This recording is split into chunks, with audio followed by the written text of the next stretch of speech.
September 7, 2025. A chill descends on Europe, not from autumn, but from fear. Along a quiet 60-mile border between Poland and Lithuania, tension is palpable. This is the Suwalki Gap, once obscure, now a symbol of NATO's greatest vulnerability. Russian forces mass in Kaliningrad and Belarus, electronic warfare disrupts daily life, and undersea cables are mysteriously cut. These are deliberate moves in a high-stakes geopolitical game, signaling a Kremlin ready to test the West. The question is no longer if Putin will act, but where and when.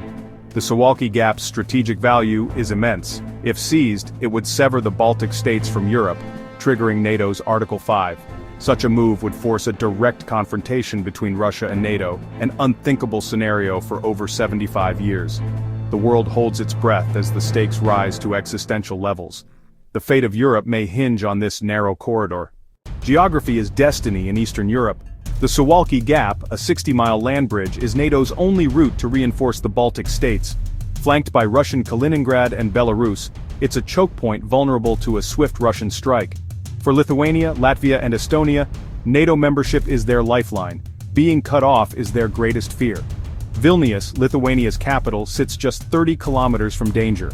For Russia, seizing the gap would isolate the Baltics and shatter NATO's credibility. The alliance's unity would be tested as never before. Both sides have rehearsed this scenario. NATO struggles with rapid deployment, while Russia drills for a lightning offensive. The flat terrain offers little defense. Speed and surprise would decide the outcome. The Suwalki Gap is NATO's Achilles heel, a glaring vulnerability in Europe's security. The world's eyes are fixed on this fragile corridor. NATO intelligence sees disturbing echoes of 2022. Russian forces in Kaliningrad and Belarus are stockpiling supplies and blood reserves, clear signs of real war preparation. GPS jamming and sabotage of undersea cables disrupt the region, blurring the line between peace and conflict. Russian spy planes probe NATO airspace, while snap military drills keep everyone on edge. The West once dismissed such buildups as bluffs, until Ukraine was invaded. Now no one is taking chances. Military experts warn the indicators are deeply alarming. The lesson is clear: when the Kremlin prepares for war, believe it. The Suwalki Gap may be next. The threat is no longer just Russian. In Beijing, Putin, Xi Jinping and Kim Jong-un stand united at a military parade, a show of force against the West. Hypersonic missiles, AI drones and laser weapons are unveiled, signaling a new era of warfare. This alliance is more than symbolic. Russia needs China's economic and technological support, while China gains a strategic partner and access to resources. North Korea supplies Russia with munitions, receiving food and technology in return. The West now faces coordinated threats across Europe and Asia.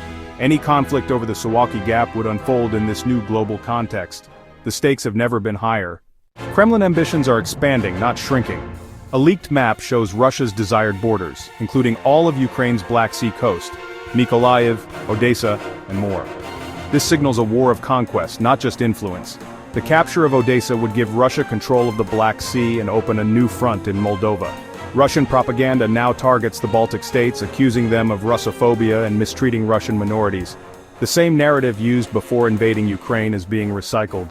Lithuanian officials warn the threat is real and growing. The Suwalki Gap is directly in the path of this ambition. As the world watches the Suwalki Gap, Ukraine suffers Russia's most devastating aerial assault yet. Dozens of cities are hit by a massive barrage of drones and missiles, overwhelming air defenses. Civilian areas are struck, lives are lost, including a mother and her infant son. The West condemns the attacks and promises more aid, but fatigue is setting in. Russia's strategy exhausts Ukraine, destroy infrastructure, and terrorize civilians. These attacks also serve as live-fire tests for tactics that could be used against NATO. Every strike provides data for future conflicts. The suffering in Kyiv is a warning for all of Europe. If deterrence fails, Warsaw or Vilnius could be next.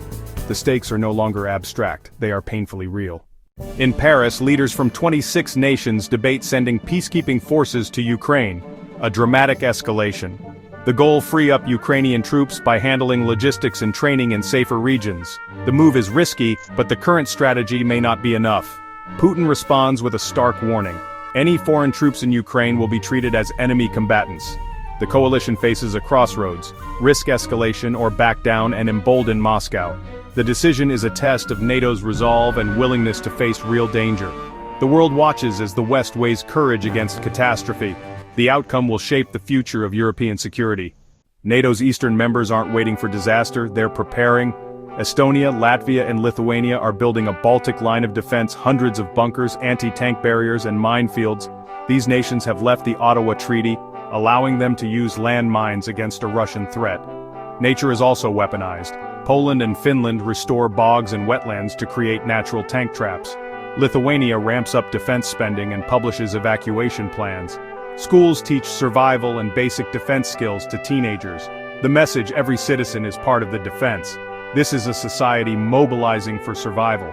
Modern technology, ancient landscapes, and national resolve combine for a layered defense. The Baltic states are determined not to be easy targets. The Suwalki Gap is being fortified, physically and psychologically. The world stands at a precipice, eyes fixed on the Suwalki Gap. Russia, emboldened and allied with autocrats, prepares for a bold move. NATO rushes to fortify its weakest point, determined to deter aggression. The question: will these preparations prevent war or provoke it? Deterrence only works if the threat is believed. Every new bunker could be seen as provocation. The security dilemma looms. Defense can look like offense, fueling escalation. The fate of European peace hangs in the balance. Will NATO's unity hold, or will the Suwalki Gap become the next Sarajevo? As of September 7, 2025, the answer is unclear. Only vigilance and unity offer hope in this most dangerous crisis.